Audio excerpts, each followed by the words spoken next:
دیکھوں جو آسمان سے تو اتنی بڑی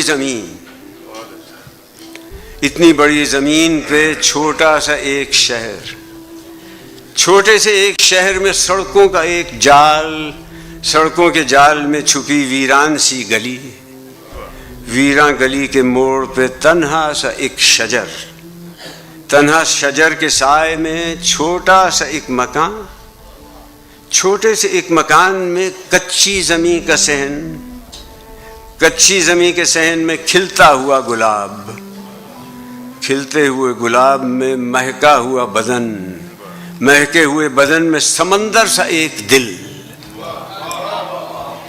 اس دل کی وسعتوں میں کہیں کھو گیا ہوں میں، یوں ہے کہ اس زمین سے بڑا ہو گیا ہوں میں۔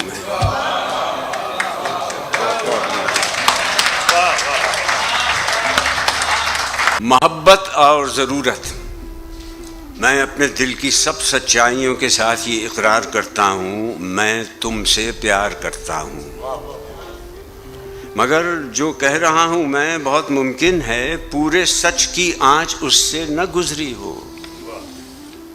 میرے ہونٹوں پہ جو لفظ محبت ہے بہت ممکن ہے وہ میری ضرورت ہو۔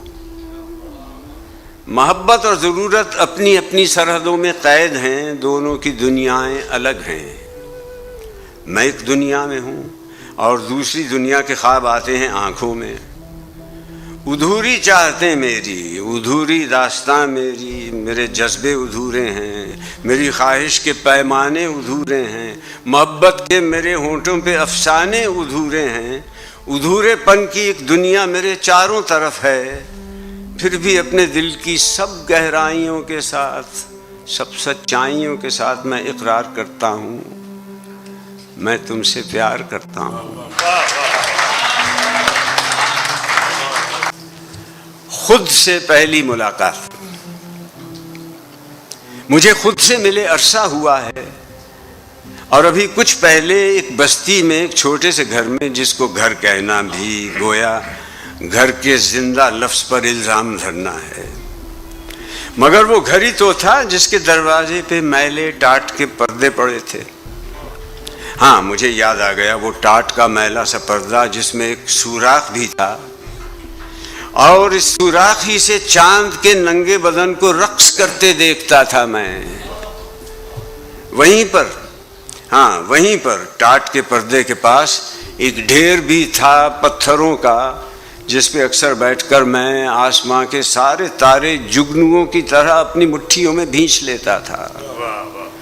وہ سارے تارے پوری رات مجھ سے ڈھیر ساری بات کرتے تھے۔ وہیں پر تو میں پہلی بار خود سے مل سکا تھا؟ نہیں، شاید نہیں، میں تو وہاں بالکل اکیلا تھا، سو اپنے آپ سے ملنا عجب سی بات لگتی ہے، مگر میں خود سے پہلی بار ایک دن تو ملا تھا نا۔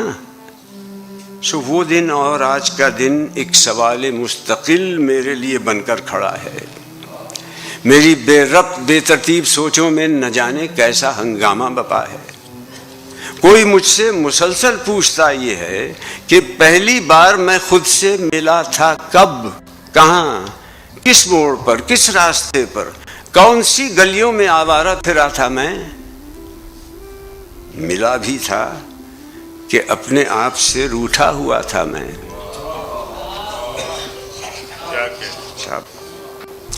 بیٹے کے نام،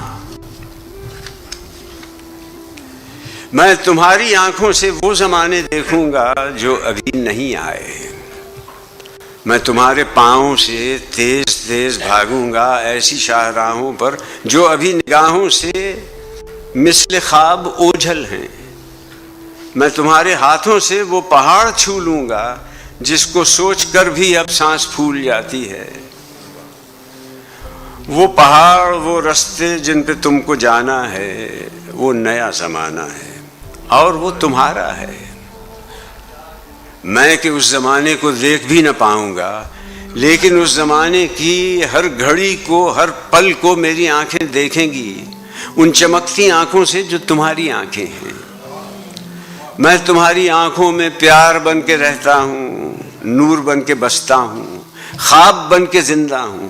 میرے سارے خوابوں کو ان جمیل آنکھوں کے ایک گوشے میں تم چھپا کے رکھ لینا، اور اگر کبھی یہ خواب پھول بن کے مہکے تو ان کی خوشبوؤں میں تم میرے نام کے سب حرف احتیاط سے رکھنا، احتیاط سے رکھنا.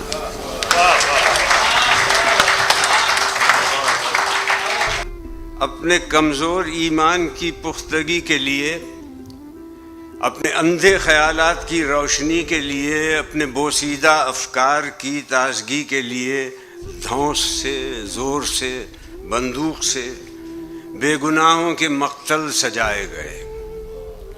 نوجوانوں کے شفاف چہروں پہ جنگل اگائے گئے، مدرسے لڑکیوں کے جلائے گئے. اب انہیں زندہ درگور کرنے کا ایک مرحلہ اور ہے. امن کا، پیار کا، بھائی چارے کا، اخلاص کا اور تحمل کا زخمی پرندہ آج بندوق کی نالیوں میں پڑا سو رہا ہے.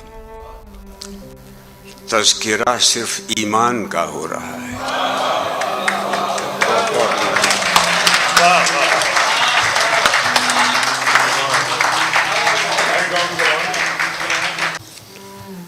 ستمبر رقص کرتا ہے، نظم کا عنوان. ہمیں مشکوک کس نے کر دیا ہے؟ ہماری لال شریانوں میں نیلا زہر کس نے بھر دیا ہے؟ یہ موسم اس قدر نامہرباں کیوں ہو گئے ہیں؟ یہ بارش میرے کپڑوں کو بھگوتی کیوں نہیں؟ یہ رستے مجھ سے کھل کر بات کرتے کیوں نہیں ہیں؟ یہ سناٹے مجھے چپکے سے کیوں راز اپنے بتلاتے نہیں ہیں؟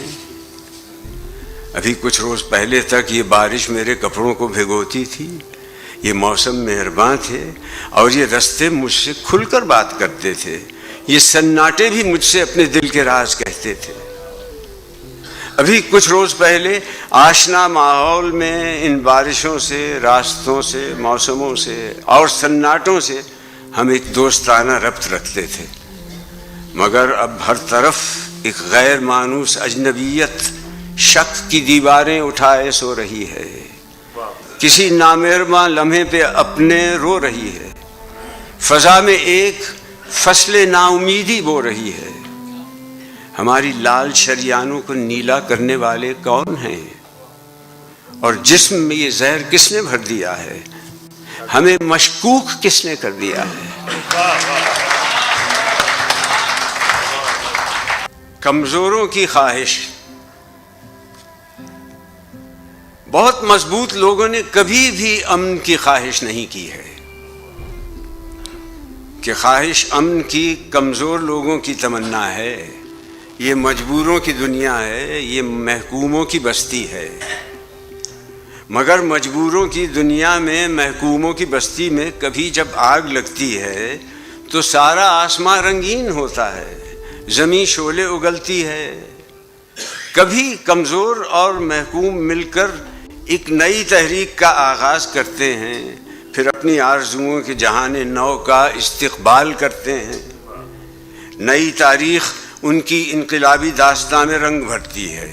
یہ اپنی جان دیتے ہیں، وہ ان کو زندہ کرتی ہے.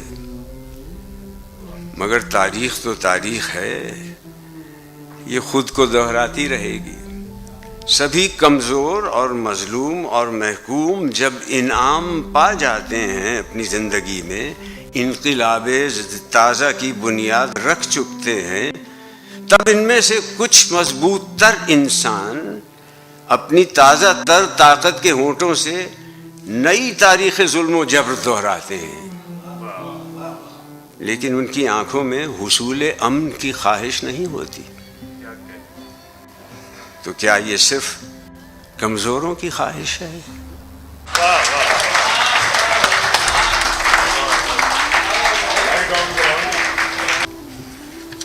اونچی عمارتوں کے محلے میں جہاں میں ہوں، یہ رستہ میں نے تصویروں میں دیکھا تھا. یہ ساتوں رنگ میں ڈوبی ہوئی سڑکیں اور ان سڑکوں پہ چلتے لوگ، یوں لگتا تھا جیسے مٹھیوں میں ان کی خوشحالی کے جگنو قید ہیں اپنی خوشی سے. یہ تصویریں چھپی تھیں پہلی دنیا کے رسالوں میں. میں ان تصویروں کے ہر زاویے کو دیکھتا رہتا تھا حسرت سے. یہ تصویریں سجی تھیں میرے خوابوں میں، خیالوں میں. مگر میں آج اس دنیا میں، ان اونچی عمارات اور اس روشن محلے میں، بہت گندے سے ایک سب وے کے پاس آ کر بہت حیران کھڑا ہوں. برابر میں بجاتا ہے گٹار ایک زندگی سے خالی چہرے والا فنکار. میں موسیقی کے فن کی داد دوں یا اس کے خالی ہاتھ میں اپنے پرانے خواب کی تعبیر دے دوں؟ میں اس کو پہلی دنیا کے رسالوں میں چھپی تصویر دے دوں؟